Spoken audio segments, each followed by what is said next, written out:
It's 4 o'clock on a Monday. You know what that means, don't you? It's time for another exciting episode of TAXITV Live. Woohoo! Yeah, baby. Glad to be back. Hope everybody had a great weekend. I am especially excited to welcome one of our favorite guests. I know she's your favorite guest, Miss Robin Frederick. And today, we're going to listen to a bunch of songs and decide whether or not these people have accomplished the goal of creating universal lyrics. So that should be exciting. I think we're doing 10 songs today. And I want to mention, this book has been on fire lately, selling, oh yes, oh boy, did I wear the wrong shirt for the see-through cover, huh? It's normally lime green, and that's why, because my green screen is lime green as well. I didn't even think about that when I got dressed this morning. I was worried that the shirt would moire, but not that it would do this. Anyway, Shortcuts to Songwriting for Film and TV. I've always said that it's the only book that covers this topic on the market. More importantly, people seem to think if I just write great songs, people will love them and put them in TV and film.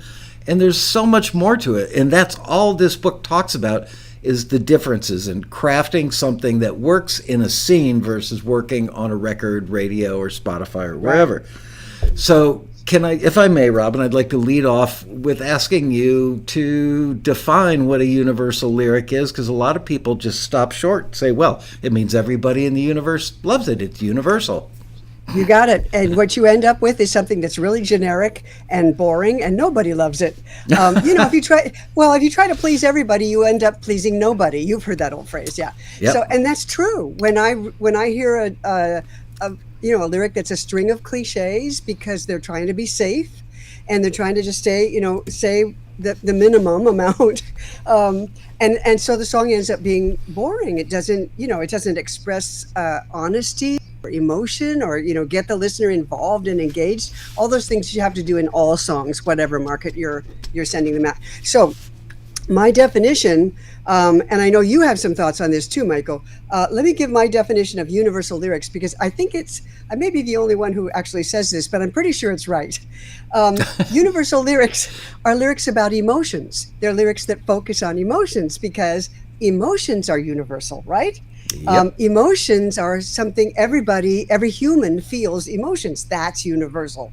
And so when you're writing universal lyrics, what you're doing is you're going to write lyrics that are focused on and expressive of the emotions that usually the singer is feeling. So we see those kinds of songs all the time. We do it. We want to express our own emotions. So there's nothing about universal lyrics that tells you to hold back or not express yourself or not be unique and be yourself. You absolutely should be all those things, because it has to ring true. It has to be authentic, and it has to move not only the audience, the viewer, because that's what your song is there to do. It's there to enhance the emotion in a scene or a commercial or whatever. You've got to move that viewer and convince them that the singer authentically feels what the singer is singing about. And if you don't do that, the music supervisor isn't going to be interested in the song, or a music library. And Michael, you pointed out, let me just say, so emotions are the way to go when you're looking at writing universal lyrics. And the types of emotions that are in scenes, film and TV scenes, are just human emotions, right? So you're going to write songs that express what you feel, and that's probably going to work for a lot of common film and television scenes, because the more scenes that your song fits in, the more appealing it is to music libraries and music supervisors. And you were mentioning that just before we went on the air, Michael. Yeah. Why universal lyrics appeal to music libraries. It's because they can place them in the maximum number of scenes and commercials, and because they express what most people feel. And that's what film and television is all about. I think a lot of musicians, and understandably so, just want their music loved, thereby they are loved as an extension of their music, or their music is an extension of them, I guess would be the better way to say it. They want the affirmation that they're doing good work, and I totally get that. Mm-hmm. Yeah. So Yeah, they, you do. so that has drilled this concept for decades into songwriters, and I'm sure visual artists and filmmakers and everybody, that having something that has broad appeal is what you want to accomplish. But in too much, you know what, I'm going to go a whole different way, something that'll explain this much better, which is people are amazed when they find out we have country screeners for film and TV country, and we have country screeners for radio and records country at Taxi. And rarely do the two ever cross, and here's why. Country songs are notoriously, well, bad choice of words, country songs are just filled with visual details. I walked into the smoky room and smelled yesterday's beer, blah. They put you in the room. You can't do that with a country song for film and TV, which is anathema to country songwriters in Nashville. You'd have to put like a 20 gauge shotgun to the back of their head and say, okay, now write something without details before you'd have a shot at getting it. Yeah. But that's a really good craft thing for people writing country music to know, is that most of your competition can't write country for film and TV, which is pretty much a lack of details. You don't walk into a smoky room and smell the beer, but you walk into, It's a lack of storyline details. Yeah. So you don't walk into the bar because in the scene, nobody may be walking into a bar. So you can't tell the listener, I walked into a bar or he walked into a bar. We're going to see that later, actually, in one of our songs. But what's interesting is country has been moving some country hits. I'm not saying country is moving in this direction. It's not. Some country hits that country audiences love actually are universal. All on Me by Devin Dawson, which was his breakthrough hit single. He sings, you can fall on me. When you're in trouble, you can call on me. Put it all on me. Put the weight on me. It's just beautiful. That's the chorus. Has this whole list of things. That's universal because he's saying, this is how I feel about you, and this is how much you can do, and I'll be there for you. That is what I call a measuring stick song, and that works really well for film and television, and it still gives country listeners that sense of detail that they like so much, those mental movies that country music is so good at running. You can run a mental movie of an emotional situation without actually saying, I walked into a bar. So country hasn't moved. You're absolutely right. Country is still about running mental movies of a story. But and you can't put those in film and television. But you can write country, folks. You can write country and write songs that are universal. And you can even pitch those to established artists. If you're writing something that stays universal but still has a lot of vivid imagery in it expressing that emotion. By the way, I want to note that there is an exception to this rule, and you hear them every now and then, and the exception is often a song that's been big on radio and is a well-known song. They want that artist or they want that hit song in their big blockbuster movie or big hit TV show because it draws more eyeballs because, ooh, I heard so-and-so's got a song in that episode. So there's a certain amount of credibility and marketing finesse that comes along with that. So there are exceptions to every rule, but I just saw it last night. I was watching season 2 of Stranger Things. I don't know if you've watched that one, Robin. Mm-hmm. Okay.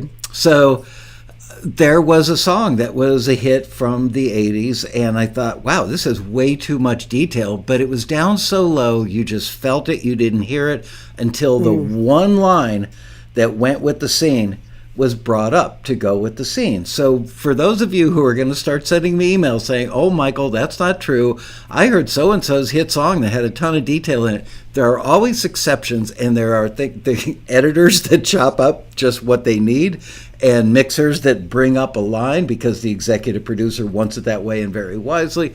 So yeah, there are always exceptions, but the very bad example I've always used, which is, I met my wife in St. Louis on a snowy, cold New Year's Eve under the arch, and we fell in love, and she made me feel like $1 million, and Robin taught me years ago, like 10 years ago, all what they really care about is how she made you feel. Go for the root emotion.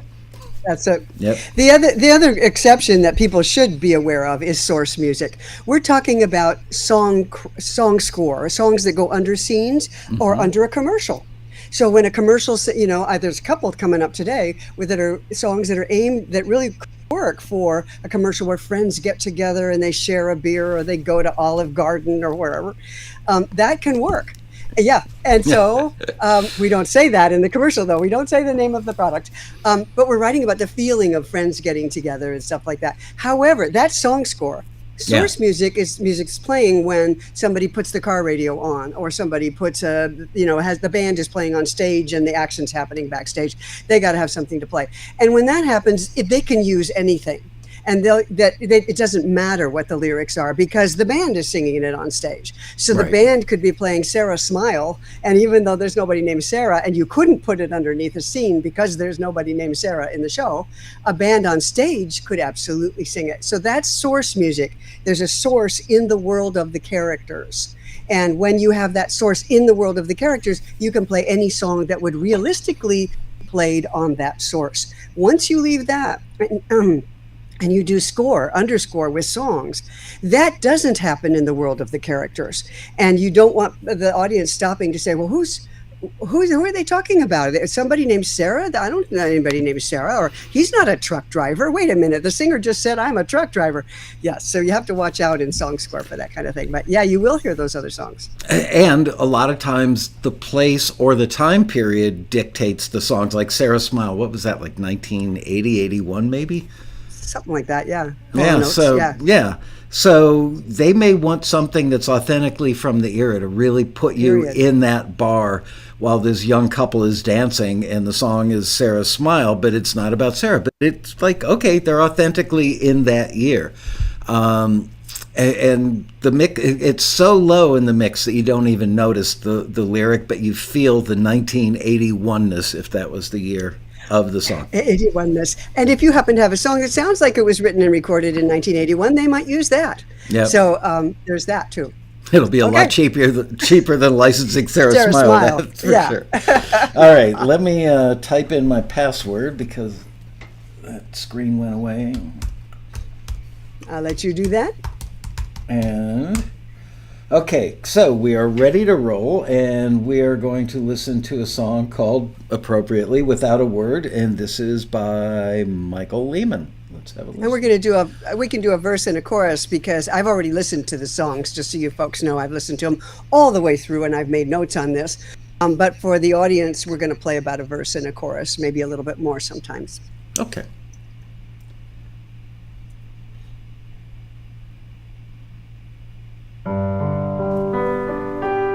She says it all in her own way without a word. Never told her how she made me feel, but I know now she will always stay.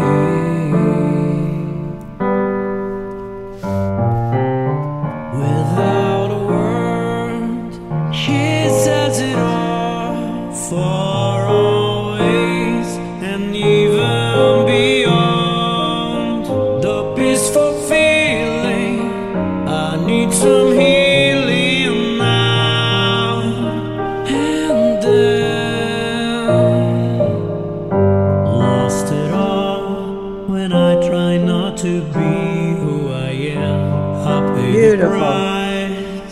Beautiful.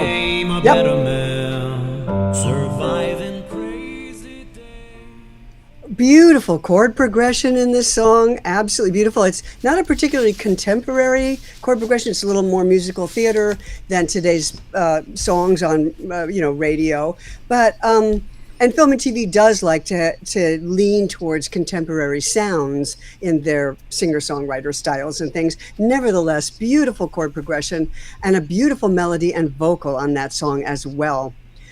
Verse 1, I know you don't have the lyric in front of you, but I do. So I'll be reading some of these lines to you so you can remember them. Verse 1 sets up this love relationship. It's a common emotion in film and TV, which means it can be used in a lot of scenes. So verse 1, she says it all in her own way. without a word. Beautifully sets up the, we don't have to speak even, we're reading each other so well. And it goes on, never told her how she made me feel, but I know now she will always stay. So we have a beautiful love relationship that seems really anchored solidly between the two of them. That sets up a chorus that for film and TV should be fairly straightforward, but instead we have a very complicated chorus lyric. And the chorus lyric is, without a word, she says it all for always. That's good. That continues that same thought. Then, and even beyond the peaceful feeling, I need some healing now and then. And those two lines really take us kind of away from whatever this is about, right? Yeah.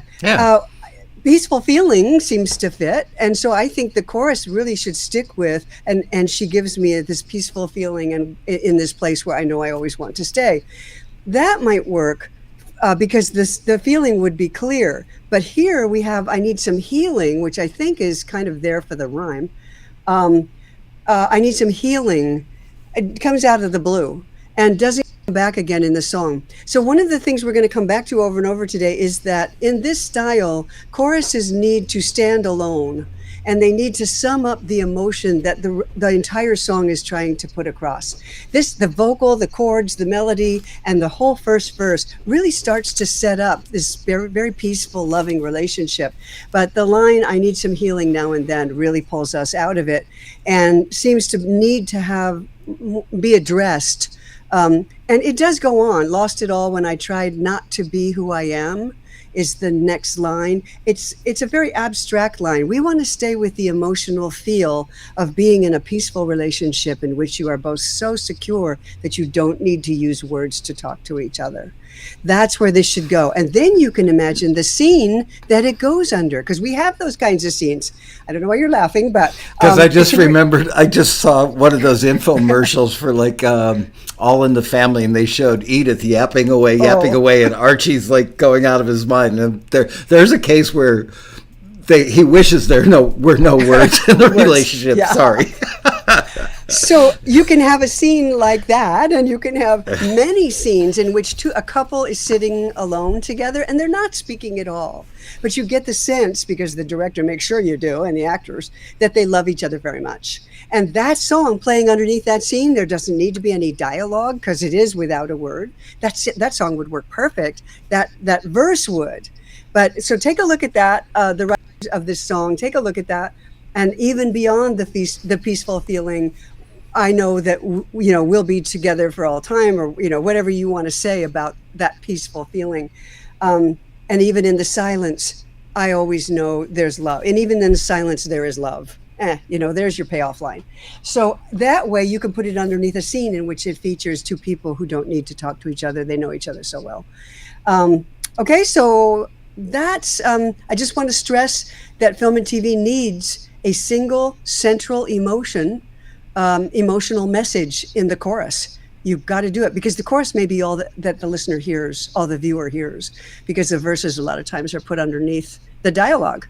And then comes the chorus up full at the end of the scene. And those are the placements you want. Yeah. So you want to give that a single emotional message, especially in that chorus. By the way, not for nothing, my wife does the first assemblage of information every month on taxi members who've gotten placements and deals recently. And I believe it was Saturday night, Sunday night, she was in the kitchen. I was in the family room. She goes, oh, by the way, one of our members got a song in Stranger Things. So, oh, wow. Yeah, that's a big placement. That show it's a big placement. Yeah, that show is on fire right now. It's about as on fire as a show could be. And so I don't know which member, because I haven't looked at the document she sent me yet. You can look at, folks, you can go to tunefind.com, TUNEFIND. Michael told me about this years ago before I even wrote my book. And I've been going to TuneFind. I was even a volunteer there filling in information. You can do that if you really want to dig into film and TV songs, and become a volunteer. And Stranger Things, you can go there whether you watch the show or not. I don't have a lot of time to watch TV, so I don't see it a lot. But I'll go over there and I'll check to see what songs were used that week in that episode. And you could do that, Michael, and find out who the song, you'll probably recognize the taxi member's name, and go through there and see what songs are being used by Stranger Things, because one of the reasons that show is hot is because the songs they chooses really good music. They play really good music. Yeah. Good songs. Yeah, like Blacklist used to, which is off the air now, going off the air. Blacklist was famous for using great songs. I found so many new artists on Blacklist. And so when I can't watch it, I just go over to TuneFind, go through the latest episodes and see what kinds of songs they're playing. Go over to Spotify, play them while I'm listening, while I'm looking through the episodes to see what's happening. And it'll tell you what Stranger Things is using, what kinds of songs are working for film and TV. And I put a lot of those together in a playlist over on Spotify called Film and TV Songwriting. And you can find that over there if you search for it. And you can follow me, and I put those songs up. Nobody knows. I'm trying to think of an appropriate way to say this. Robin is not a 22-year-old who's obsessed with music, hanging out in her bedroom with headphones on, smoking weed, doing nothing but listening to music all day. Well, she doesn't smoke weed, but she probably does wear headphones, listen to music all day. Anyway, I'm trying to give her a compliment, and it's not coming out very well. And the compliment is, I cannot think of another person of any age who has so much knowledge of current music. Mind-blowing. I mean, obviously you've got you have an encyclopedic knowledge of historical stuff of music, but Robin knows more about current music than a lot of A&R people and publishers I know. So tip of the hat to you. Thank you. Okay. The next one is called Take Me to the Promised Land, and this is by True Swans. Let's get the fader back up. Here we go. Take me to the promised land, golden gates and ivory towers. Hear the angels sing.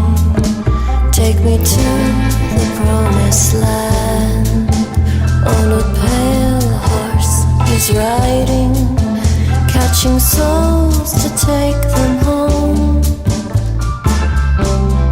Take me to the promised land. I see an angel come to take me home, leaving everything behind. I had a dream, a guided flight,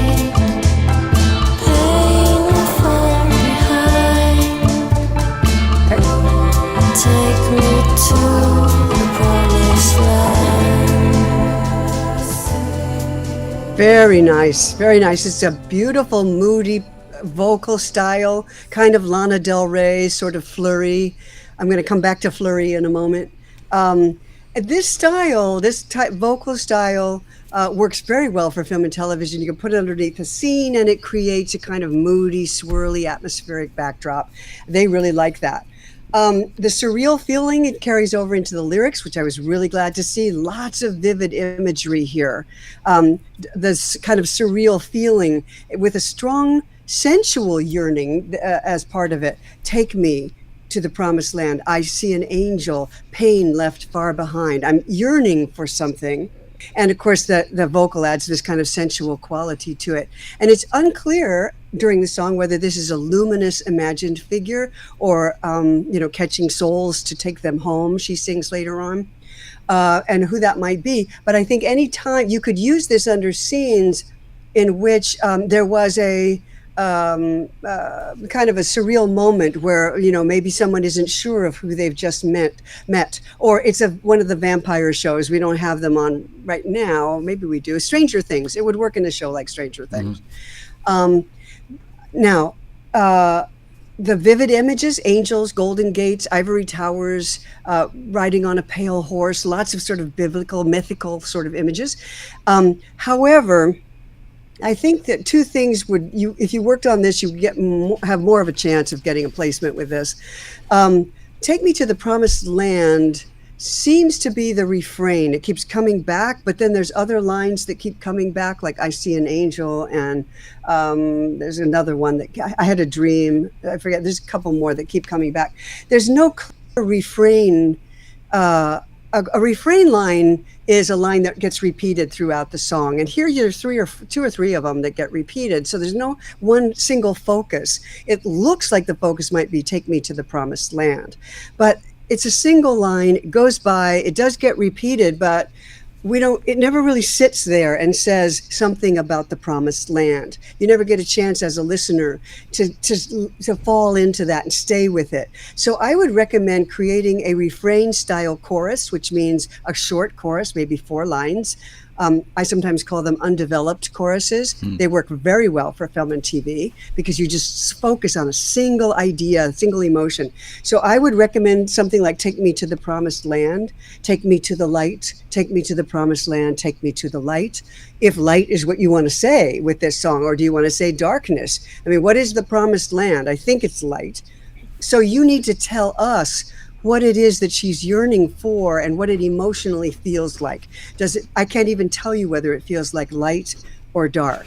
So you as the songwriters need to decide that and then put that in a single refrain that anchors the song and keep coming back to that. I would like to suggest that you listen to Fleurie, F-L-E-U-R-I-E. You probably know who Fleurie is. And the song Breathe. Breathe has been used a lot in film and television. Notice how she focuses on the word breathe. That's her refrain. She repeats it and repeats it. And the track is the other thing that I want you to work on, and that is it's not supporting. It's the moody, atmospheric quality. There's too many crashing cymbals and things that are jumping out, and you want to just create a wash. Yeah. Did you notice? I'm laughing because I thought you knocked something over in the first 20 or 30 seconds of the song. I thought, oh no, Robin knocked over a drink, or did I knock something? And I was looking around. Yeah. And it wasn't even in time, and it was very distracting. It's a big cymbal crash. Yeah. And when that came on, it just pulled me right out of the mood. And when I was listening earlier, and then things like that continue throughout. Okay, so what I'm going to recommend is to whoever's doing the track for this, go listen to tracks by Fleurie. They're a really good reference because those songs have been used a lot in film and television, and try to redo your track to get that atmospheric feel to it. And then the vocals working great. Just keep that vocalist working, and lots of reverb like you have on there. That's really good. And then you'll begin to convey track, melody, vocal, lyrics will all work together to create the same emotional feel for the viewer. And that's what you want. And I think this is a very appealing idea. It just needs to be handled a little bit more in a more consistent manner so that it all comes together, it all weaves together. Something that you touched on that I would like to also speak about is the vocal quality, delivery in the reverb, and the sultriness of it, almost sexiness, even though it's really not a sexy subject. There's a lot of sensuality in it, that yearning. Yeah, it's there. It's there. That is something that goes a very long way in the world of what music libraries want. Not obviously everything they want sounds like that, but that vibe is very useful to libraries to pitch, and it's very useful for people making the decisions what's going to land in a TV show or a movie.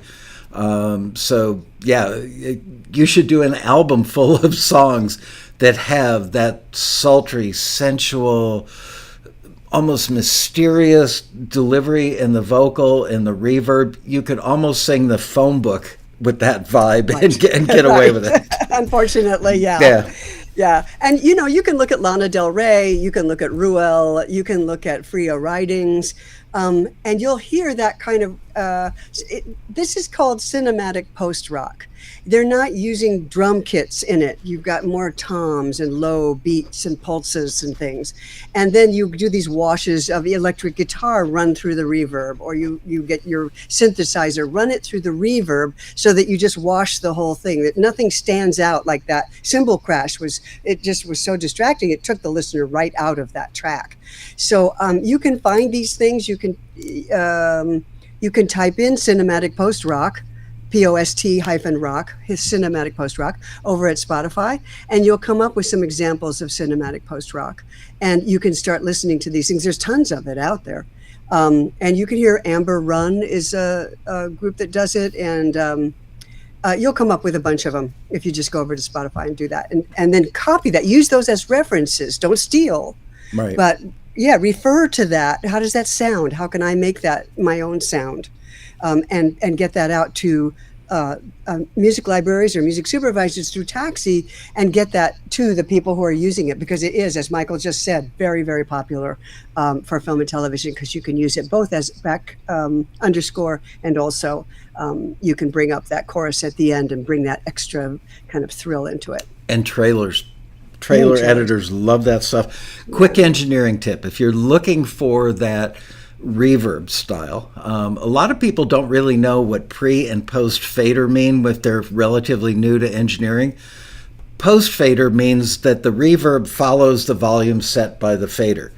Pre fader means that the reverb send, the amount of signal you're sending to whatever reverb device you're using, which is probably something digital, pre-fader is more prone to giving you this sound because it's sending it purely to the chamber and is not affected by how much direct vocal you have in the mix. So do a pre-fader send of the vocal to the reverb, and then bring up the vocal on the fader ever so slowly until you get that perfect blend, and you'll go, aha, and you'll have it for the future. If you don't have a pre-fader send, what you do is you put it in an insert right on the synthesizer track, and then you grab the however much you want of a wet or dry sound, and you set it where you want it. It'll do the same thing Michael's just described. All right, next we have, this one's called a Squeaky Wheel. I like that. This is by Thomas Marvan, and let me get my fader up. It is, and here we go. He walks into the bar where serves the girl I love, and after my second glass I swear she'll marry me. Wow, she's so beautiful. You better make it 3, but not before you give me your name and my life beneath.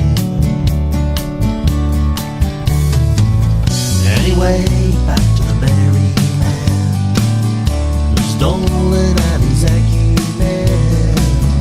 The 3 girls in a corner, they giggle over spilling wine as they murder time and listen to his spiel. Careful, fancy that a caveat, he's an squeaky wheel. Okay, all right. Okay, now I'm going to assume that those 4 lines that started anyway back to the merry man and ended with squeaky wheel, where we just Michael just faded it, I'm going to assume that's the chorus because it has the title at the end of it, although the verse after that, verse 3, also ends with squeaky wheel. So I'm not clear. As if I were a music supervisor, I would be looking for the chorus to figure out what part of the song I could use to sum up the emotion in the scene. And there really isn't a chorus here. And the storyline quality of this goes right back to what Michael and I were talking about earlier. He walks into the bar. That's the first phrase. Yeah. So we can't do that because if the scene isn't taking place in a bar, then you can't use that. If the song had a strong enough chorus in it about an emotion, then there might be something there you could use in the chorus and the second verse, but it really doesn't ever leave the realm of storytelling. This really has storyline detail in it. So this is a good example for everybody to see what storyline detail is that Michael and I were talking about earlier. When he says in the second verse, he's talking to 3 girls in a corner. They giggle over spilling wine as they murder time and listen to his spiel. Careful, fancy that. Like a caveat, he's an asshole, a jerk, and a squeaky wheel.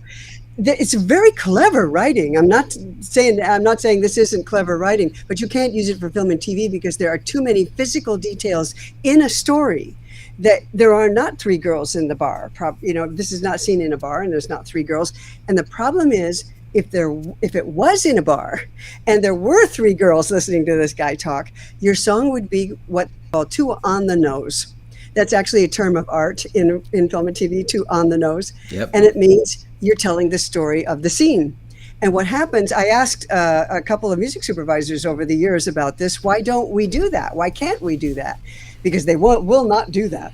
And they said, well, we're not sure why, but we think what happens is, we know what happens, is that the viewer becomes aware that they're watching a scene.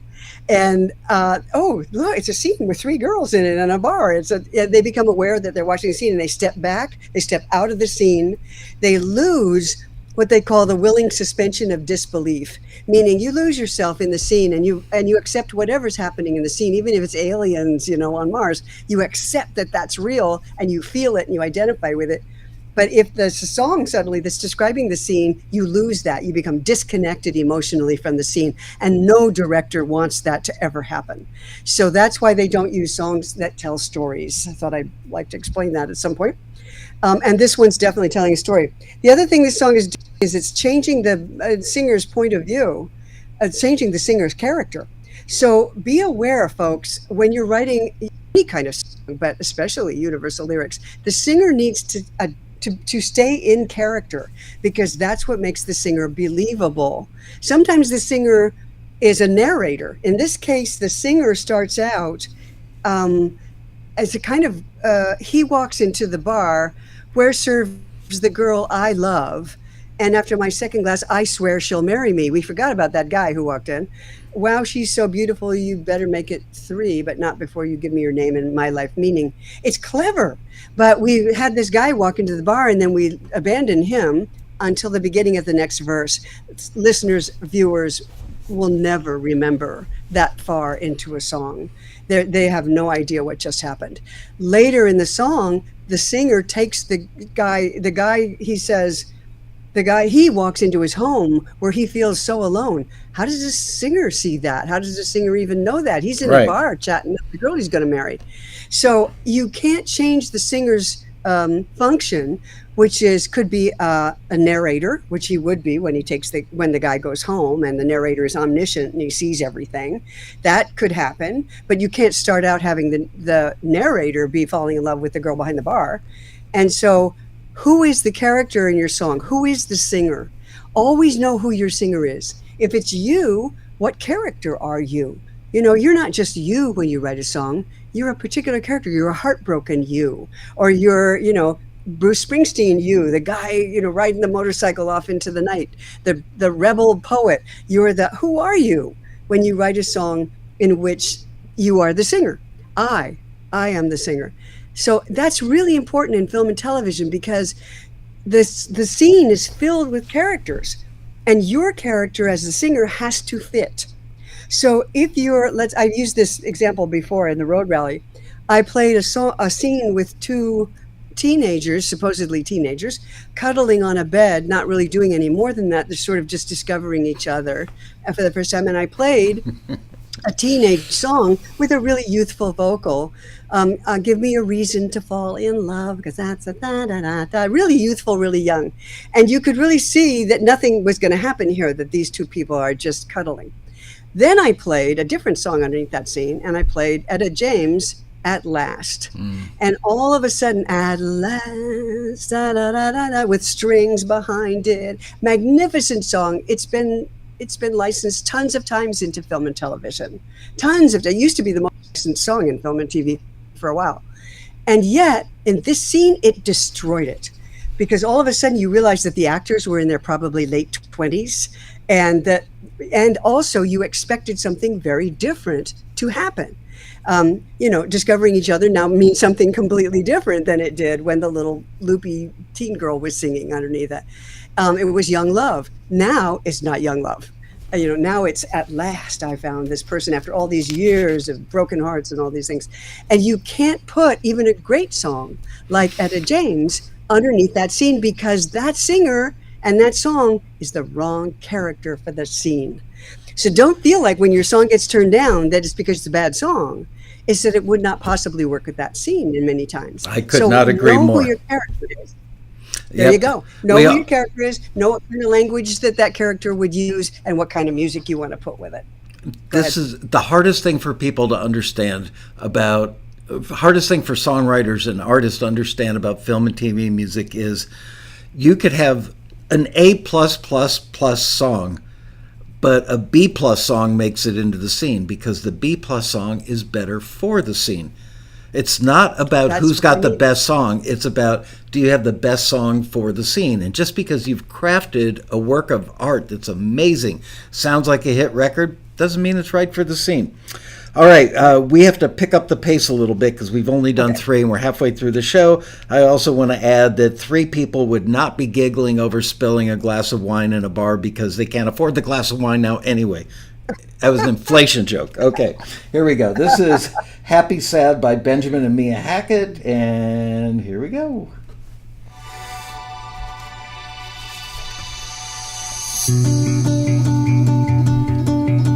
How do I choose?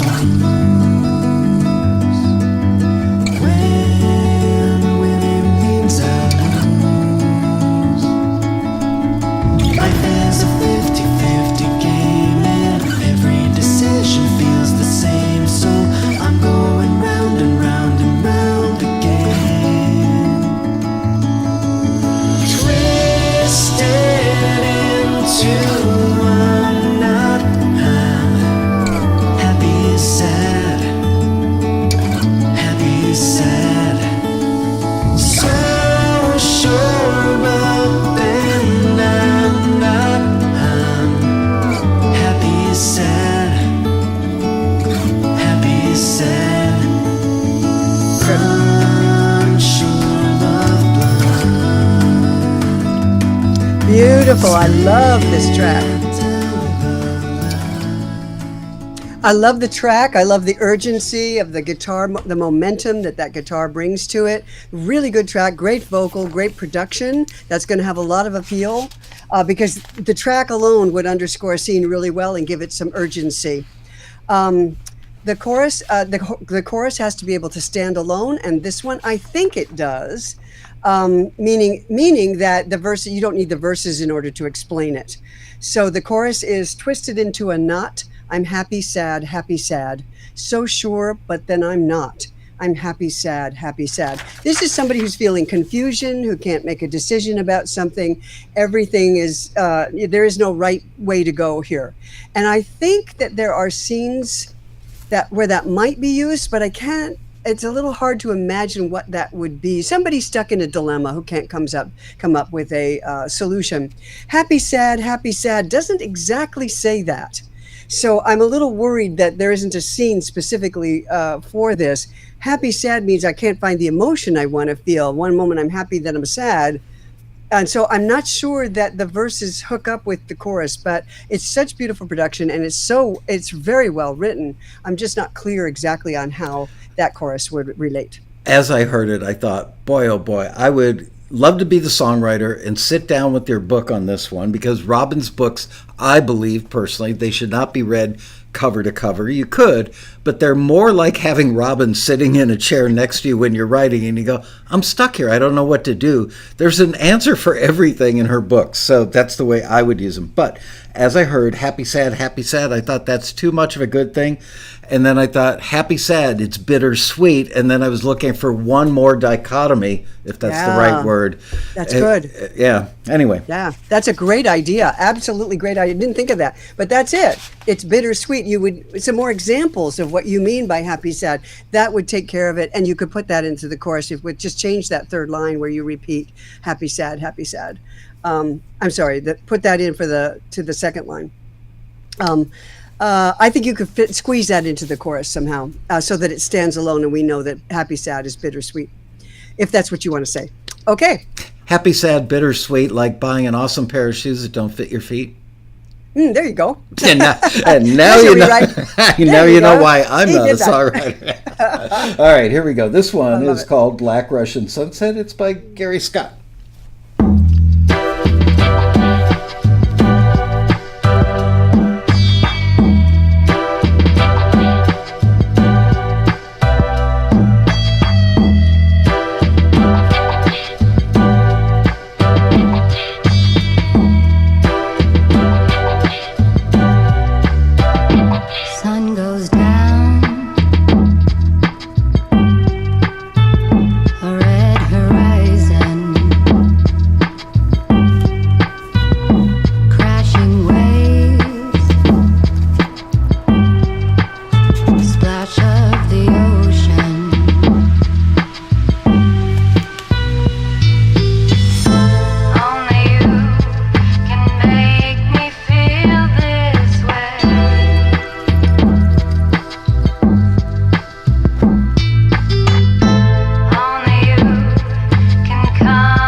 Good. That's the chorus right there. Pour gently in a fine glass on the rocks, make it last. Stir lightly, no regrets. Another Black Russian sunset. This is an exception. This is one of these exceptions that Michael brought up earlier. This song has the lyric, the whole tone of it suggests a James Bond situation. It's almost like a Bond opening credit song. There was a listing, I think, for songs like this, and it may have been written for this listing. It's the whole, in the second verse, this goes even more Bond. Red moon, drink my poison, shadows play, set waves in motion. Is that kind of looming danger and darkness in this one, and the Black Russian sunset. Now, the Black Russian sunset is referring, I think, stir light, no regrets, another Black Russian sunset. I think that's referring to a drink, Black Russian. And so it has all that kind of sophisticated feel to it, and the danger and the darkness of a Bond theme. And so I think that it would work for a situation like that, but it's not going to it won't work as underscore, because things like Black Russian sunset is a specific drink. That would keep it from doing that. Otherwise, I think you could. The track is really interesting. It reminds me, it has a trip hop feel that I really like. It reminds me of Morcheeba. And Morcheeba was very popular in film and TV, and a new Morcheeba would be, I think, have a lot of appeal. So I think that's the James Bond feel is intentional. The style is so well known, however, that it could be a problem when you go to pitch this, that the music soup will go, no, this is too identified with the James Bond themes. But the lyric is universal with the exception of the payoff line. And if there were a parody of a James Bond film, or there was something like that, it could be used. It could have that. Great. Okay. All right. We are moving on to our number 6. This one's called Forever, and it's by Shelly Gartner.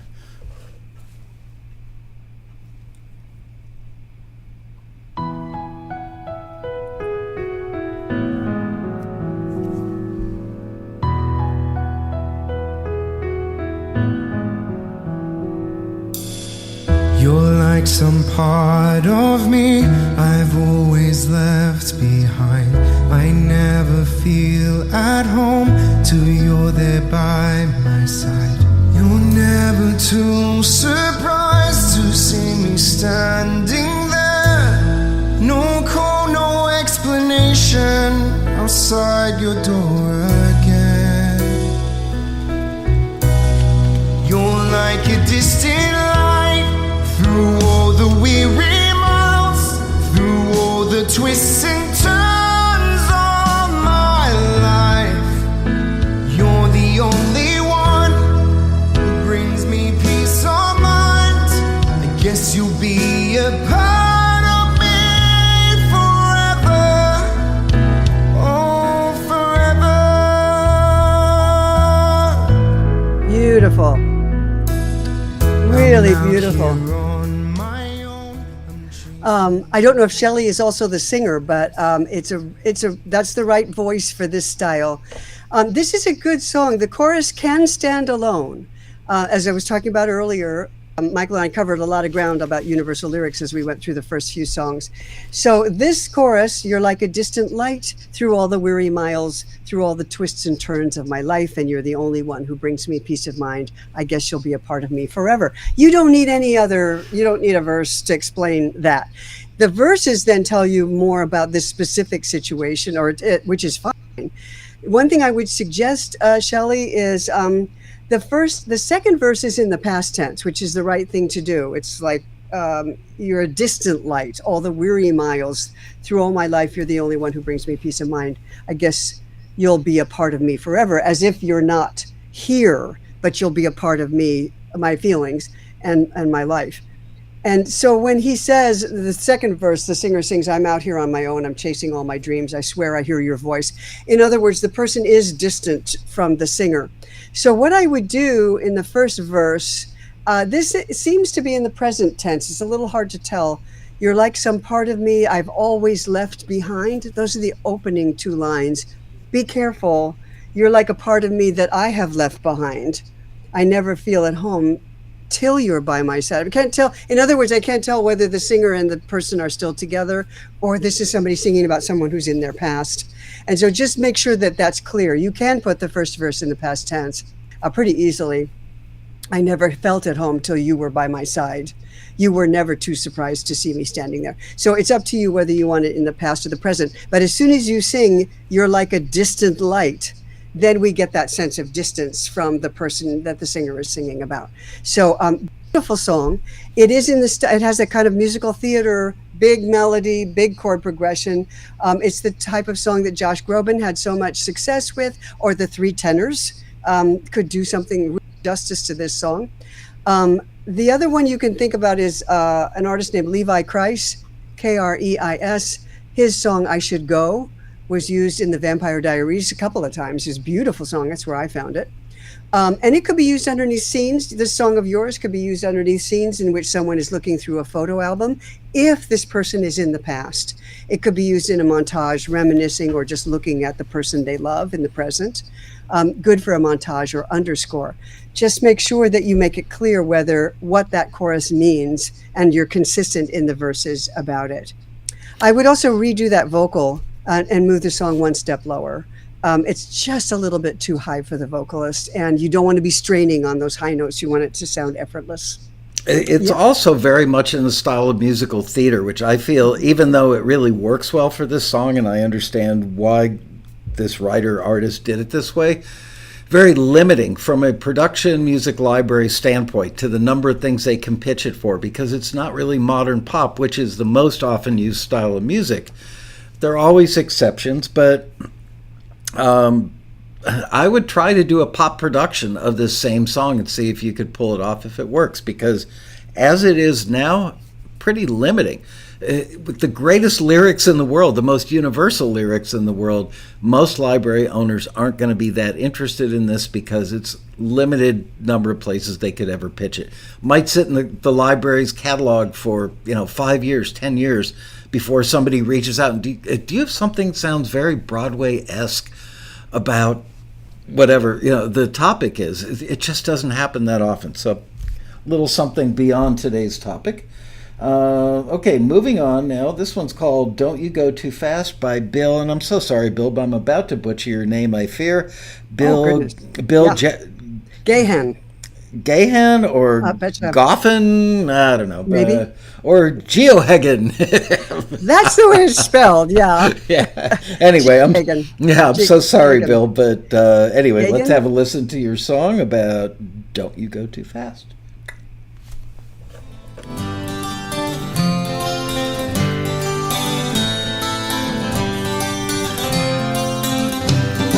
There's writing on the window, there's pudding in the jars, there's hands across the table, the sky's up with the stars. You say that life is beautiful, yet the earth is in a front. Emoji is 1,000 words, your friend still wants to jump. Listen to the music, the wolf has got to howl. Pants it halfway down your waist, some like Mr. Cow. But don't you go too fast, 'cause your head may feel the pain. Just trickle down the sidewalk, admit that life's a game. Good. Okay, that was the chorus. Don't you go too fast, 'cause your head may feel the pain. Just trickle down the sidewalk, admit that life's a game. Admit that life's a game.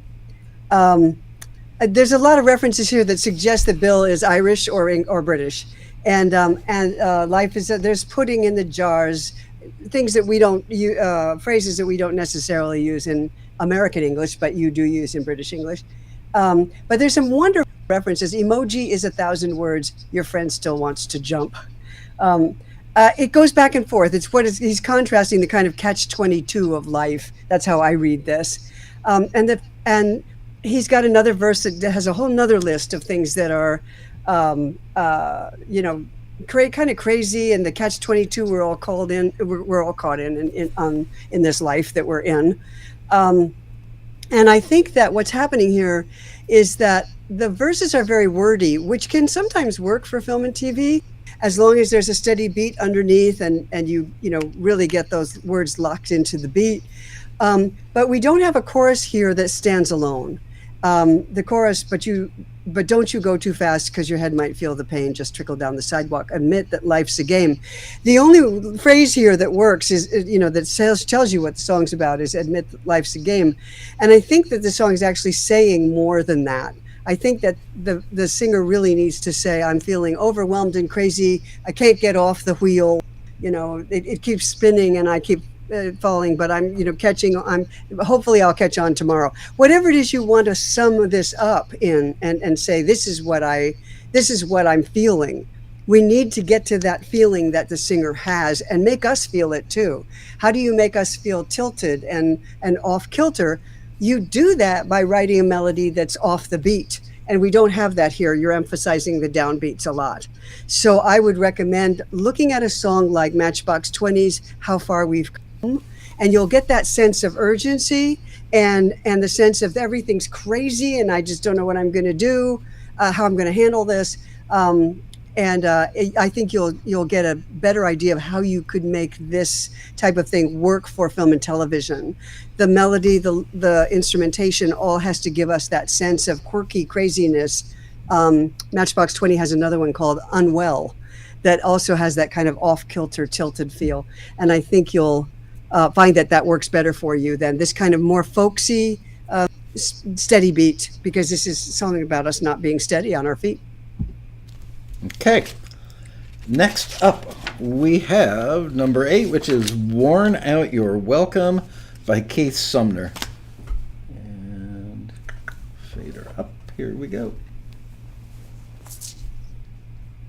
When the cold that you're feeling lingers for days and the shoulders are icy, so are the gazes from strangers and lovers who know where you're from.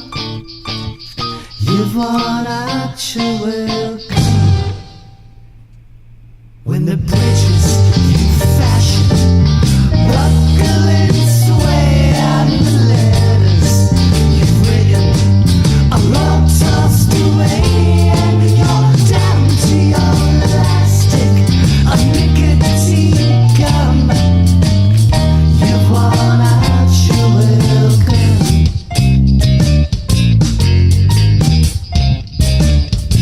Okay. I gotta hear this whole part.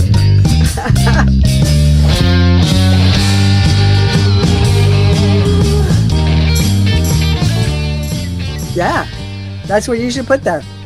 Okay, this is another clever, vivid, image-driven lyric, just like we saw with Bill's song a minute ago. Very clever lines. The letters you've written are all tossed away and you're down to your last stick of nicotine gum. Then you know you've worn out your welcome.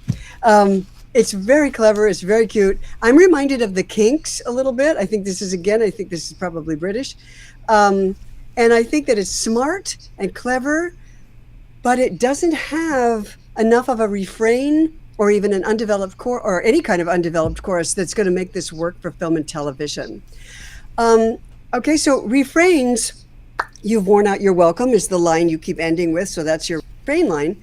And it's for one thing, we don't pronounce welcome, which is what you keep doing every time. So I would rhyme it with, you're no longer wanted, not even seldom. No, you've worn out your welcome. And that way you give that payoff line, the refrain line, more emphasis, and people are expecting it. We use rhymes to do that sometimes, to set up the fact that there's another rhyme coming. Expect it, yeah, welcome.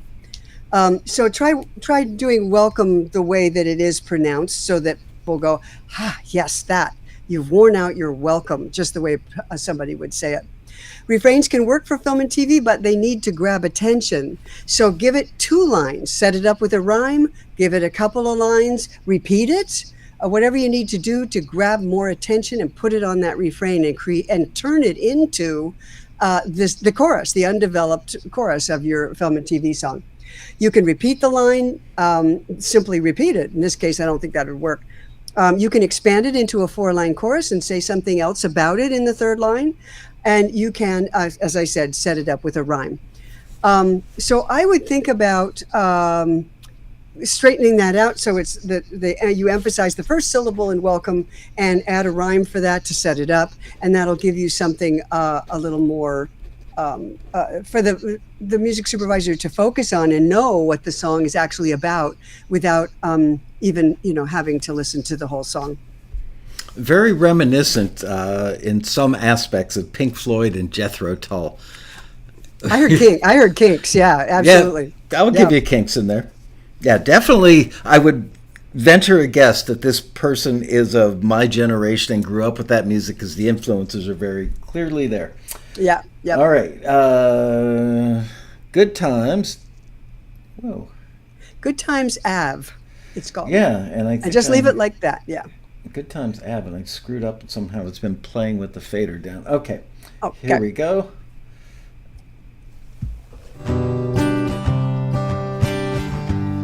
Not a worry in the world now. 10 lines and the sun's out. Bad vibes took a trip out of town. Take a breath with your feet on the ground. Good folks, good music, good food. Want another round, don't have to ask. Can't wait to look back on this time. Living the moment like it was the last. Here, let's all have some cheer. Leave your hard times in the rear view. There's a special place we can get to, with the kind of people you'll be glad that you have. Just meet me down at the Good Times Ave. Okay. I want to let this go for one reason. I'll tell you why in a second. Raise one to the sunshine. Meet me down at the Good Times Ave. Raise one to the moonlight. Have some fun at the Good Times Ave. Mama said if it ain't broke, then... I wanted to see what a post-chorus was. I've been in the industry for like 50 years. I've never seen post-chorus on a lyric sheet. Now I know. Oh, okay. All righty. All right. Yeah, post-chorus can be that. It takes some piece of the song and generally repeats it or manipulates it. And a lot of times it'll have instrumental additions and embed that Good Times Ave, Sunshine, Moonlight, Good Times Ave. It would usually be fewer lyrics than that. But it works, and you can get everybody to have their hands in the air and ooh, ooh, Good Times Ave. That's a little more post-chorusy, to have a little less lyric. But it works as a post. Got no problem with that. Okay, so this could work well for a friends get-together type commercial, right? Leave your hard times in the rearview mirror. There's a special place we can get to. Look at that chorus. Special place we can get to with the kind of people you'll be glad that you have. Now, commercials, beer, wine, food, restaurants, even VRBO, Verbo. I mean, people all get together, rent a house. That's their commercial now for Verbo, is the whole family gets together in this very expensive looking house. The melody, the vocal production, it's warm, acoustic. It really works for those uses. The chorus does stand alone except for one thing. And so I'm going to just throw this out to people who couldn't see the lyric. And so I want to know if they, I don't know if you can see the chat room. I can't, but if you can, I want to know if they know what the lyric means when he says Good Times Ave. Did people hear what that was? Good Times Ave. Do you know what that is? And does that make sense? Good Times Ave. I'll let you know. I'm waiting. You know, there's like a and I'm 10-second lag. Okay, so I'll let you guys do that. Again, you know, Applebee's now is that whole restaurant chain is using the Cheers theme song, and I think this fits really well in there. So the Cheers theme song, of course, never refers to Cheers by name, which is perfect. You know, where everybody knows your name, we all want to be there. And Applebee's, absolutely, I'm sure they paid a fortune to use that. And, I can't even imagine how much they spent for that. I can't either. Hooray for the songwriters. Yeah. So even a song, by the way, just off the beaten track here, even a song that was written a long time ago, and, you know, in this case, it's a well-known song. Even if it wasn't, that thing for Cheers is like perfect for commercials. And I'm surprised it took them this long to get somebody to get hold of it. Nobody Okay, nobody could you afford can it. afford it. Yeah. And people are saying, Good Times Ave. yeah, nobody's really getting it. Okay. So that problem here is that old problem of writing. When we look at lyrics on the page, we can see what it means, but the listener never gets the chance to do that. So Good Times Ave is short for avenue, and Good Times Avenue, I suppose, is the name of the place. So leave your hard times in the rearview mirror, a special place we can get to with all kinds of people you'll be glad that you have. Just meet me down at the Good Times Avenue. He put a period at the end of Ave. So I can see that it's an abbreviation, but no one else can. And so that's going to be a problem for listeners and a problem for film and television. If you can rewrite the end of that, I think this is very strong for film and TV. With the kind of people you're glad that you knew, meet me down at the Good Times Avenue. Something like that. Get Avenue. The problem then, though, is that this is the name of a place. And if the Applebee's can't use it, that's why Cheers works so well for Applebee's. They never put the name of the bar in there. So I'm going to say really close. If you've got to change that payoff line and the title of your song if you wanted to make this something that you could pitch to commercial television. I'm going to go back because I'm obsessing about the post-chorus. I think as a retired producer, I would say take that post-chorus, make it a bridge. It shouldn't show up twice in the song. It could have 40 years ago. That was an old school technique that they didn't necessarily call it a post-chorus.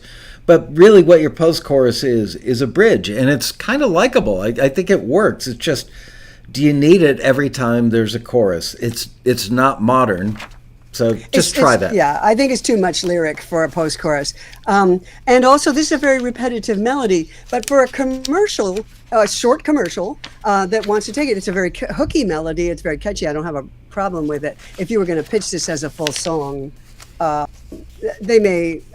libraries might feel that it's too repetitive, but it's catchy, and the post-chorus continues that same melody, I think, as I recall. So watch out for that, and that's another reason to move it to the bridge position. All right, here is a song called Slow Speed. By the way, I forgot, I'm so sorry for this, I forgot to mention the writer's name on Good Times Ave, which was Brandon McClinton. So there's that. Good singer on that too, by the way. If that's Brandon, it's a good singer. All right, this one's called Slow Speed. It's by Elmer Knable, Knable, and let us have a listen to this. Here we go.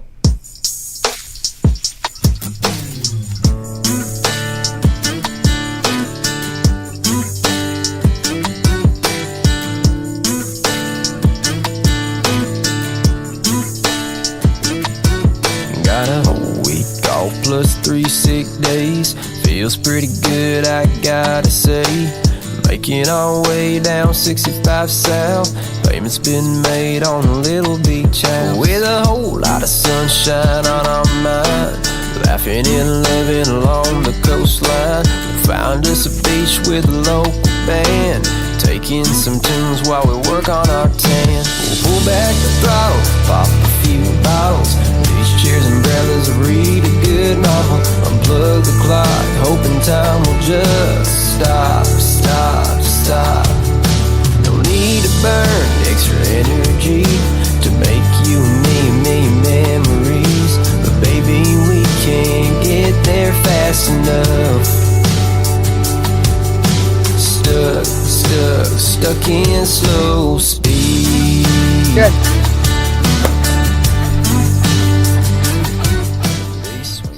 Good. It's a good, strong country song. It's the thing that Michael was talking about earlier when he talks about running, the image, the storyline images. Pull back the throttle, pop a few bottles, beach chairs, umbrellas, read a good novel. Love that rhyme. Unplug the clock. All of these are storyline images. Now, it's not telling us a particular story. It's just people who want to get away for the weekend. And so it could work. I think it could work, almost work for a commercial. I love the idea of slow speed, and when you start the song with that intro with that kind of laid back feel. It really right away conveys that message of slow speed. Music supervisors are going to like that if they're looking for something with a country vibe. They're going to right away go, yeah, slow speed. This would be great for, let's say, a Beaches or a Sandals commercial that wants to go with that Southern feel, hotel chains and restaurants. Now, here's the thing. This song, it says slow speed, and the whole time I'm listening to that lyric, I'm thinking, oh yeah, that's really cool. They're leaving, stepping out of their regular crazy high speed life and intense life, and they're getting out and doing relaxing and slowing down. And that's kind of what the chorus is saying until it gets to the last line. At last two lines of the chorus. But baby, we can't get there fast enough. Stuck in slow speed. So what the writer did here was change the meaning of slow speed from relaxing beach vacation to we're stuck here in the office in slow speed because we can't get away, I think. We can't get there fast enough. No need to burn extra energy to make you and me a million memories. But baby, we can't get there fast enough. Stuck in slow speed. So the payoff line is actually not saying, hey, here we are, cool, we're drifting back in slow speed. It seems like it should maintain the same meaning. Slow speed is go relax out on the beach and have a good time. So by changing that in the payoff line, it kind of gives this song the kind of twist I don't think it needs.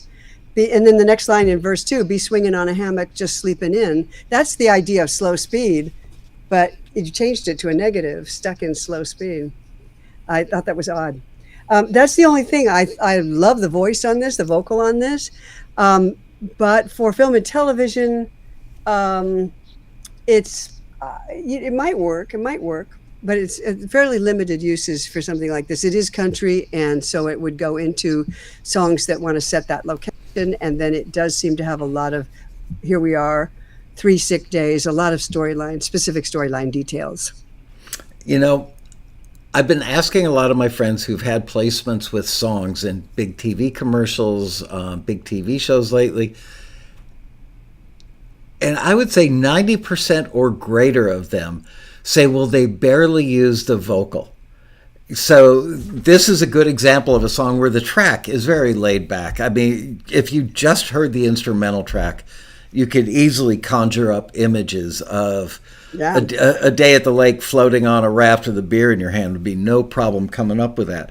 So yeah, there are times that supervisors will go, I love the vibe of the track. I love the feel of the music. It works with the tempo of my scene, which is important. And I love this line, we'll find us a beach with a local band. I'm just pulling that one out of the air. Let me find a better one. But watching the sand, the waves make magic. Those are standout lines where they would just bring up the fader or pop the mute, unmute the track and let that one line pop through in between some dialogue. So it could get used. Again, there are always exceptions, but the point of today's show was making if you read a book on gambling, on playing roulette, and it said, 23 black is almost always, has a higher probability of paying off, you wouldn't walk into a casino and not play 23 black. So what we're encouraging you to do is, if you are of the mind that you want to create music that has a higher probability of getting signed by a library and a higher probability of libraries pitching it, therefore a higher probability of getting used in film and TV, write lyrics that are universal, that don't have a lot of storyline or story detail to them, so that they're just plain more usable. So all that said, I would like to ask you about something which I saw in the book, which is, how do you not become cliche? It's hard enough as a songwriter to not go into cliche land when you're not working in film and TV, but when you're trying to limit yourself to base emotions and making that the expression of what your lyric is about, how do you avoid going into cliche land and sounding corny? That's a really good question, because the parallel question is, how do I write about emotions? I can write a story. If I'm not writing a story, what am I writing about? How do I write about emotions and keep that vivid and engaging and relatable? Listeners really want to relate to what the singer's saying and participate emotionally in what's going on in the song. And so I'll give you the tricks, okay? The biggest trick of all is comparisons, what I call comparisons. That's metaphors and simile and economy and synecdoche and all these fancy words that you get in when you're a literature major like me. You get all those words for it, but they're all the same. It doesn't matter what you call it. It's a comparison. I love your kisses are like potato chips. Like potato chips. I can't get just one. Your kisses are like potato chips. You have potato chip kisses. Okay, I'm not speaking directly to you now. You don't have to get all embarrassed there, Michael. Salty and crunchy kisses don't usually come to mind, but okay. Okay, well, chocolate. I know you can't eat just one. You can't have just one. Okay, so that's a comparison. As soon as you say like, you're as cold as ice, or that's a comparison. Why you got to be so cold, says Chris Stapleton. When you broke up with me, you shattered my heart like a rock through a window. I love that line. You shattered my heart like a rock through the window. That's in the song Cold by Chris Stapleton. You're cold as ice. You did this like a. That's how you describe emotions. When you say, I think you did one earlier around love. My love is as deep as, the deep blue sea. Under my skin. It's like having the sky under my skin. That's a line from a Lifehouse song from a while ago. I love that line. I still love it. Being in love is like feeling like you've got the sky under your skin. Feeling like that is a way of saying this is what love feels like, so that the listener can feel love also. And whatever's going on in the scene that the song is with, you're telling the listener, hey, this is what these people are feeling. You can feel it too. You can relate to it, and I'll enhance it for you by saying this is what it feels like. And that's how you describe love, or any emotion. There's a wonderful song from a few years ago by Uncle Kracker called Smile. You make me smile, dizzy, let's see, how does it go? Dancing like a fool, crazy, spinning like a record, crazy on a Saturday night, buzz like a bee. He's got his entire chorus is just a list of comparisons for how you make me feel. In the second verse, he says, you're cooler than the flip side of my pillow. I always wonder, how did they come up with that? I love that line, because when you flip your pillow over, you definitely feel that, the flip side of your pillow. A wonderful song, country hit, I Met a Girl. And of course, Shane McAnally's involved with it. Of course he is, because it's a great song. And there's like 5 guys writing on this thing. I Met a Girl. And there's this whole list of she blew me a kiss and it spun through the air like a tilt-a-whirl. When she smiles, the planet swings around her. I mean, this description of this girl is amazing. I met a girl, and then when he gets to the end of this phenomenal description, I met a girl, and it's the simplest of things. But when you start using comparisons, you can put anything in there that fits, that you honestly want to say about how it feels. So in order to write about emotions, you have to feel emotions. Okay, folks, you can't just stay on the surface and say, oh yeah, I kind of know. I'm going to write a song about that, and stay on the surface and say, oh, what am I going to say next? What will I say? What rhymes? You're in trouble if you're doing that.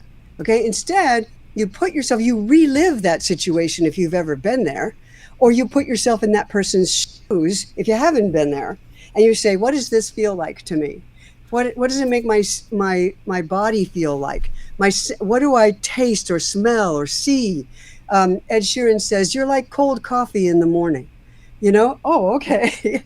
I know what that tastes like, and I know how that would make me feel. I'm not sure exactly how he means that about her, but he goes on to talk about other things that she is to him. All of these comparisons it opens up the world when you're talking about emotions. If you don't use comparisons, you are stuck. There's a couple other ways to go, but that's the biggest one of all. That's the one I know, and it's the one I see over and over and over. How do you pull out your cheesometer when you're doing these comparisons so that they aren't really corny and cheesy? Because it'd be very easy to go there. You have to live it. I mean, you have to put yourself in the situation and honestly feel it. That's how these people find, when you get into good lyric writing, you ask yourself, well, how did he think of cooler than the flip side of my pillow? That's cheesy. How did he think of it? Well, he must have said, what things are cool when, what can I compare this to? I don't want cold. I don't want to be darkness under the water, drowning in cold water, like Louis Capaldi is in Before You Go. In the pre-chorus, he says, I'm drowning. It's like drowning in cold water. This is not a surface thing, he says. It is not a surface thing. It's never a surface thing. You're only cheesy if you're staying on the surface and you're lying to yourself. If you do that, forget it. You're dead in the water. Because every music soup is going to know that you're doing it. None of them will react with authenticity. Do you know every single music supervisor I asked when I was interviewing them for my book, the film and TV book, every single music supervisor and people involved in music supervision that I asked, I said, what's the first thing when you hear a song and you'll use it? Maybe not now, you don't have anything right now, but you could use it and you want to use it. What makes you feel that way? And they all said the same thing, authenticity. Mm-hmm. But when I'd say, what is authenticity? They'd all go, oh, well, I don't know, but I know it when I hear it. So it's my job to tell you what authenticity is. So I wrote a whole thing on it. It's on my website and at robinfrederick.com, authenticity. You can look that up. It's a big deal. It's the driving force behind all of this stuff. And if it isn't authentic, they can't use it under a scene because every actor has to be authentically present in the scene. The script has to be authentic. Do you think they're going to let a song mess that up? No. So authenticity is when you are writing honestly from your emotions. You're taking some risks. I'm going to say something that maybe I haven't heard anybody say before. It's like, having the sky, your skin. What does that even mean? It's the thing that you feel when you're feeling love. It's all of a sudden, there's no limits. It just opens everything up. The world is, unending and you're in love. That writer had to think of that line. And in order to do that, you have to feel it. And you may not be in love right now. So what you have to do is what script writers and actors do. You have to put yourself into the shoes of someone feeling that. Either remember it yourself or imagine someone going through that and put yourself into that. Songwriters can do that. I've always said to people, I can give you all the songcraft in the world, all the stuff we've been talking about today. The one thing I can't do is give you the emotion. You gotta bring it. You bring the emotion, you're gonna be okay. The songcraft you can learn, but if you don't feel it, you're never gonna write a song that means anything. It's gonna be cheesy, it's gonna be on the surface, it's not gonna be honest and authentic. Every music supervisor has radar for not authentic. Trust me. Every person does, supervisors in particular. Right. I was moderating a panel at the Hawaii Songwriters Festival probably 4 or 5 years ago. Had several big music supervisors on the panel. They're all people that I know well. Some of them are close friends. And a song got played by a taxi member that everybody in the room lit up. Everybody in that room went, holy crap, that's the best song we've heard all weekend by far. And one of the people on the panel said, I think it's my friend Frank Palazzola, said, did you write that for sync or did you just write that? Write it. Because it was so good and so perfect to be synced that they want to know, because they want authenticity. It's why some supervisors are very hung up now on, is it a real band? They know. I mean, Frank Palazzolo of all people, he knows if it sounds authentic, then it is authentic. I mean, it moves you. If it genuinely moves you, then it's authentic. This one was so well crafted. It was hard for those of us who were experienced to really make the judgment call. Was this authentically an artist thing, or was it somebody who's really good at crafting stuff for sync and making it sound authentic? I know. But you can't get to authenticity strictly in craft.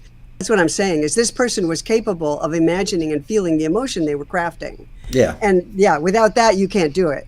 So feel it and then find the craft that will help you express it. And that's what matters. So you can't really ask yourself that question. If it moves you, then it moves you. And, I I don't see how you can then divide that off from, oh, this person was writing it for sync. So what I would say to people is, I hear these songs all the time that were written for sync, and I can tell in a second, you wrote this for a commercial, didn't you? You wrote this, on for a brief, and you were desperate to get the placement, and so you wrote the safe thing, or you wrote the fast thing, or you could hit the deadline, or you can always tell. And if you can't tell, hallelujah, you did it. So you have to take those risks. Even when you're writing for sync, you still have to go to that place where you risk expressing your real emotions and finding risky ways to do that move you. And if it moves you, it will move other people. Because you're not a Martian. I mean, none of us here are from, Dune or wherever. We're all human here, and emotions are universal, and we all feel the same emotions. So the way you express them, when you say, "I feel like I'm drowning," this is not a surface thing. This is cold. This is deep. This hurts. You're going to reach people with that. Go back, folks, go listen to Before You Go by Louis Capaldi. It's an absolutely brilliant expression of regret. And regret is a really tough emotion to express because it's about something that happened in the past, but you're feeling it now. And he does a really brilliant job of showing you what regret feels like. As you listen to songs, and everybody should be listening at least a couple hours a week, use the Taxi listings. I swear they're the best source for, here's the genre, here's 3 songs in the genre. Go listen to them. And when you go and you listen at least a couple hours a week, as you listen to these songs, some of them you won't like, and you go, no, I don't like that. Move on. Go to the next song and the next song until you hear a song that moves you. Then you say, why does that move me? You're a songwriter. Your job is to figure out why that moved you and figure out if you can do that.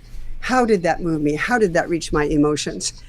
I'll be surprised if there isn't a lot of comparisons in there. Maya Angelou, poet, former, I don't even know if she's still alive, but she was the poet laureate of the United States, I believe, at some point in her career. She once said, people won't remember what you say, but they'll remember how they feel.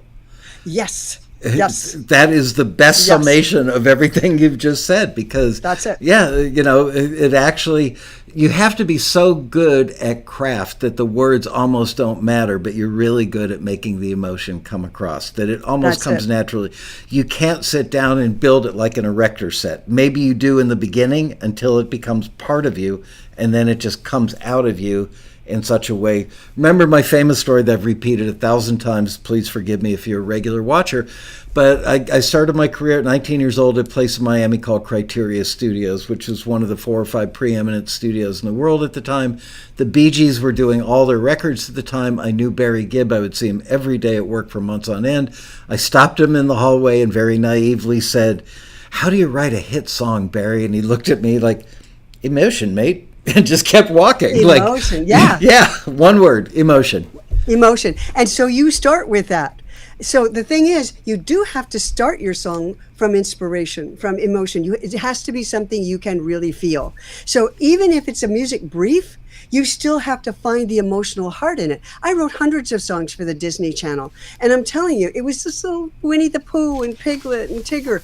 But I had to give them real feelings so that real kids could feel those feelings. And that meant that I had to feel them. So I had to dig down into my childhood feelings for like 3 years. I did that. Wow. Because you have to feel it in order to be honest. And boy, if you're not honest with kids, they know it. Yeah, so these were, I'm very proud of some of those songs because they honestly expressed what a child feels because I felt it. And that's where you start. Then the craft kicks in and says, okay, how am I going to express this so listeners can feel it too? That's what is sometimes lacking. I've got all my personal expression. I'm ready to go. I've written my album, but listeners can't understand it because I didn't use enough craft. I want to plug the book again. And yes, I am the publisher of this book, and I do make a couple bucks when you buy one. But you know what? I'm the only publisher I know that says if you don't think the book was worth every penny you spent, send it back to me in resellable condition, and I will refund your money. Only one guy asked, and he Xeroxed the whole book and sent me one back and wanted a refund. Yeah. I've got to say, I don't think people are as aware. It's probably my fault for not marketing these well enough. But Robin wanted to do an updated version of her original book, Shortcuts to Hit Songwriting. And when she started, she couldn't stop. As you could tell, she's just not a warehouse of information. She's beyond that. She's like the Library of Congress of songwriting information. And so she ended up writing 3 books, which level 1 is an updated version of the original book. So even if you own the original Shortcuts to Hit Songwriting, level 1 has a lot more current stuff in it. And then level 2 and level 3 are what you would expect. She takes you to another level and yet another level.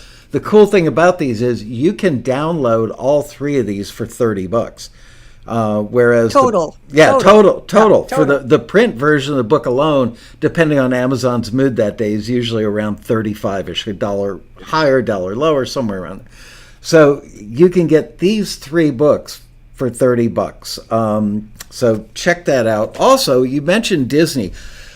So we had a couple of Taxi members about 10 years ago named Adam Watts and Andy Dodd, and they got a song forwarded. Carole King's daughter, a woman named Cheryl Condor, reached out to me. I'm managing an artist, and he's looking for songs, and one of the forwards was from Adam Watts and Andy Dodd. It was a song, not Beautiful Soul. It was another one of their songs that... who was the artist on Beautiful Soul? Jesse McCartney. He loved their style and loved their writing, but didn't love that song for him. And he said, what else do you have? They ended up getting Beautiful Soul and one other of their songs with their production on his record with his vocal.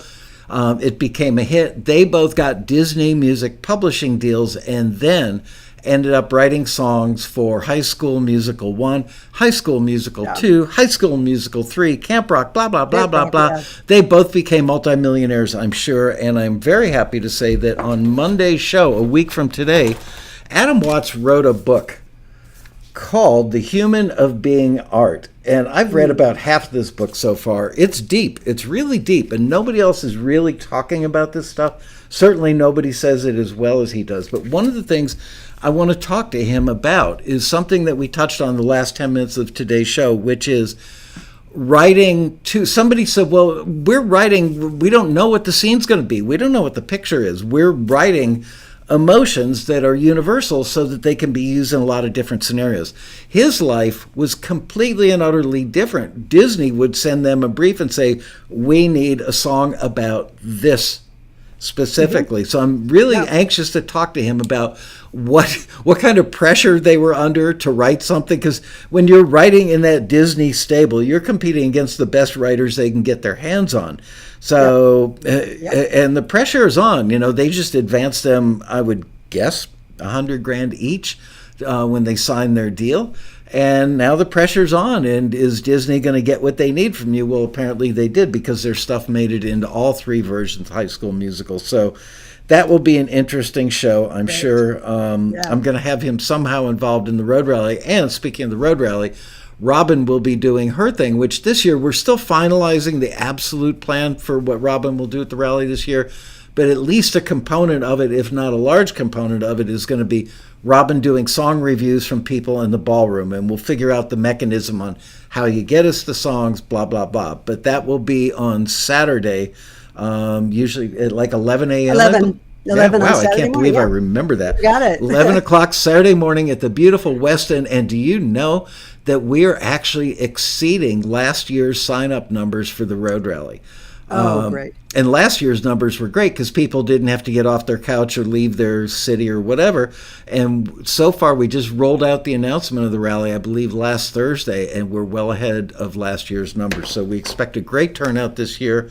And we are taking all kinds of precautions for COVID. And I'm really happy to hear, I just saw something on the news over the weekend that AB5, I believe it's called, the latest version of COVID, for the most part, most people are not even reporting the really terrible headaches, nor are they reporting a lot of body aches, nor are they reporting a lot of fever. Scratchy throat, sore throat, sneezing, coughing. So basically, the AB5 variant for most people, what I'm hearing on the news, I'm not a doctor, but I'd like to play one on TV. On TV. Yes, most people are getting what sounds like a just common cold, which, believe it or not, I think a common cold actually is a form of coronavirus. So with that, I'd like to thank all you guys for watching. Thank you to the people who sent in your music. By the way, it is picked randomly. You have to be a member, and Liz did tell me, once again, people failed to follow the instructions. All we want you to do is send us the song title. We'll go to your artist page and get it, and send us an attachment with the lyrics. People did. So if you didn't follow instructions, you were pulled out of contention before she picked randomly. So try and get that right next time, please. And especially when we do it with Robin on Saturday, November 5th at 11 a.m. in the Grand Ballroom at the Road Rally. Robin, thank you for always being awesome and for taking the time to join us for this. See you soon. You can go to robinfrederick.com, which I'm sure has links to all of her books, her classes, all of everything. it. Right everything. there. Right there. Robin, great to see you. Thank you for having me. Good to see you. Thank you. See you soon. Bye-bye, everybody.